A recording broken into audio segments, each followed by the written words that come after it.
তো ফ্রেন্ডস, এখানে প্রচুর একটা বড় অ্যাক্সিডেন্ট হয়েছে। দেখছি এখানে কুলিয়ান পড়েছে, আর এখানে একটা বাইকে আগুন ধরে গেছে, দেখতে পাচ্ছি তোমরা। পুরো গাড়িটা পড়ে গেলো। কি গাড়ি ছিল এটা? কি গাড়ি ছিল? কি গাড়ি ছিল? এনএস মনে হয়। এনএস মনে হয় লুকটা ওরকমই, তো ওরকমই লাগছে তো লুকটা। 15ই আগস্ট একটা সাধারণ দিন, অনেকের কাছে স্বাধীনতা দিবস, অনেকের কাছে পরিবারের সঙ্গে কাটানো একটা দিন। কিন্তু এই দিনেই ঘটে গেল এমন একটা ঘটনা যেটা আমাদের প্রত্যেক বাইকারের জন্য একটা বড় শিক্ষা হয়ে থাকতে পারে। একটা বাজাজ এনএস বাইক ভয়াবহ দুর্ঘটনার শিকার হয়। দুর্ঘটনার পর বাইকটি প্রায় সম্পূর্ণ পুড়ে যায়।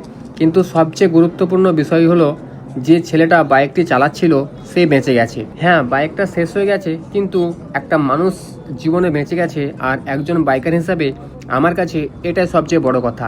আমরা অনেকে আমাদের বাইককে অনেক ভালোবাসি, নিজের বাইককে নিজের পরিবারের একজন সদস্য মনে করি, হাজার হাজার টাকা খরচ করি মডিফিকেশনের পিছনে, অ্যাক্সেসরিজ কিনি, মেনটেনেন্স করি, বাইকটাকে সুন্দর করে রাখি।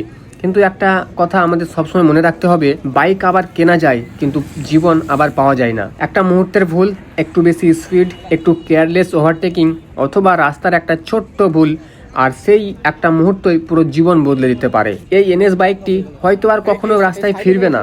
হয়তো ওনারের সঙ্গে এই বাইকটার অনেক স্মৃতি ছিল, অনেক জায়গায় একসঙ্গে যাওয়া, অনেক রাইড করা, অনেক ছবি, অনেক স্বপ্ন।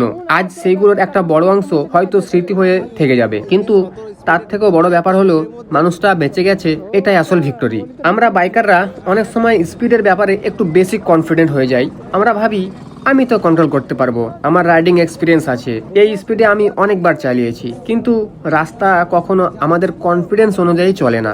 সামনের গাড়ি হঠাৎ ব্রেক মারতে পারে, কেউ হঠাৎ রাস্তা ক্রস করতে পারে, রাস্তার মাঝে পথল থাকতে পারে, অয়েল পড়ে থাকতে পারে, একটা গাড়ি হঠাৎ লেন চেঞ্জ করতে পারে, আর তখনই আপনার রিয়াকশন টাইম হয়তো কয়েক সেকেন্ডেরও কম। আর সেই কয়েক সেকেন্ডই ঠিক করে দিতে পারে আপনি বাড়ি ফিরবেন নাকি হাসপাতালে যাবেন। তাই বাইক নিয়ে বের হওয়ার আগে প্রথম দায়িত্ব হলো নিজেকে সেফ রাখা।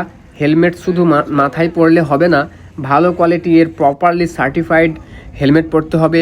চিন স্ট্র্যাপ ঠিকঠাকভাবে লক করতে হবে। সম্ভব হলে riding jacket, gloves, riding shoe এবং অন্যান্য প্রোটেক্টিভ গিয়ার ব্যবহার করতে হবে। কারণ আমরা জানি না দুর্ঘটনা কখন আসবে, কিন্তু দুর্ঘটনা এলে আমাদের শরীর কতটা প্রোটেকশন পাবে সেটা আমরা আগে থেকে ঠিক করতে পারি। আর একটা বিষয় হলো স্পিড। স্পিড নিজে খারাপ নয়, কিন্তু ভুল জায়গায় ভুল সময়ে ভুল স্পিড ভয়ঙ্কর হতে পারে। রাস্তার কন্ডিশন দেখুন, ট্রাফিক দেখুন, ওয়েদার দেখুন, নিজের রাইডিং স্কিল বুঝুন, আর সবচেয়ে গুরুত্বপূর্ণ স্পিড লিমিট এবং রোড কন্ডিশনের মধ্যে থাকুন। কারণ পাবলিক রোড কখনো রেস ট্র্যাক নয়। আপনি যতই ভালো রাইডারই হন না কেন, রাস্তার অন্য মানুষের ভুল আপনি কন্ট্রোল করতে পারবেন না। তাই নিজের বাইককে ভালোবাসুন, রাইড করুন, ট্রাভেল করুন, স্পিডের থ্রিল উপভোগ করুন, কিন্তু এমন কিছু করবেন না যার জন্য আপনার পরিবারকে সারা জীবন কাঁদতে হবে। এই দুর্ঘটনার কারণ কি ছিল সেটা আমার নিশ্চিতভাবে জানা নেই, তাই আমি কোনো সিদ্ধান্তে যাচ্ছি না। আমার উদ্দেশ্য কাউকে ব্লেম করা নয়, আমার উদ্দেশ্য এই ভিডিওর মাধ্যমে তোমাদেরকে একটা কথা মনে করিয়ে দেওয়া যে একটা দুর্ঘটনা অনেক কিছু কেড়ে নিতে পারে। বাইক, টাকা, স্বপ্ন, শরীরের কোনো অংশ, কখনো কখনো আবার পুরো জীবনটাই কেড়ে নিতে পারে। তাই ভাইদের কাছে আমার হাত জোড় করে একটাই অনুরোধ, বাইক চালান, রাইড করুন, কিন্তু সেটা সেফভাবে, সেফলি। নিজের প্যাশন ফলো করুন, কিন্তু সেটা সেফলি। আর একটা কথা হলো, বাড়ি ফেরার দায়িত্বটা কখনো ভুলবেন না। কারণ ফার্স্ট পৌঁছানো গুরুত্বপূর্ণ নয়, সেফলি বাড়ি পৌঁছানোই আসল ব্যাপার।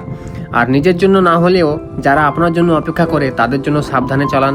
কারণ বাইকটা আপনার প্যাশন হতে পারে, কিন্তু আপনার জীবনটাই আপনাদের সবচেয়ে বড় সম্পদ। এই ছিল আমার ছোট্ট সতর্কমূলক একটা ভিডিও। যদি আপনাদের ভিডিওটা ভালো লেগে থাকে অবশ্যই লাইক করে যাবেন। আর এই অ্যাক্সিডেন্টটা যদি কারণ কেউ জেনে থাকেন তাহলে সেটাও একটু কমেন্ট করে জানাবেন, কারণ আমিও জানতে চাই যে বাইকটা ঠিক কী কারণে অ্যাক্সিডেন্ট হয়েছিল। আসসালামু আলাইকুম।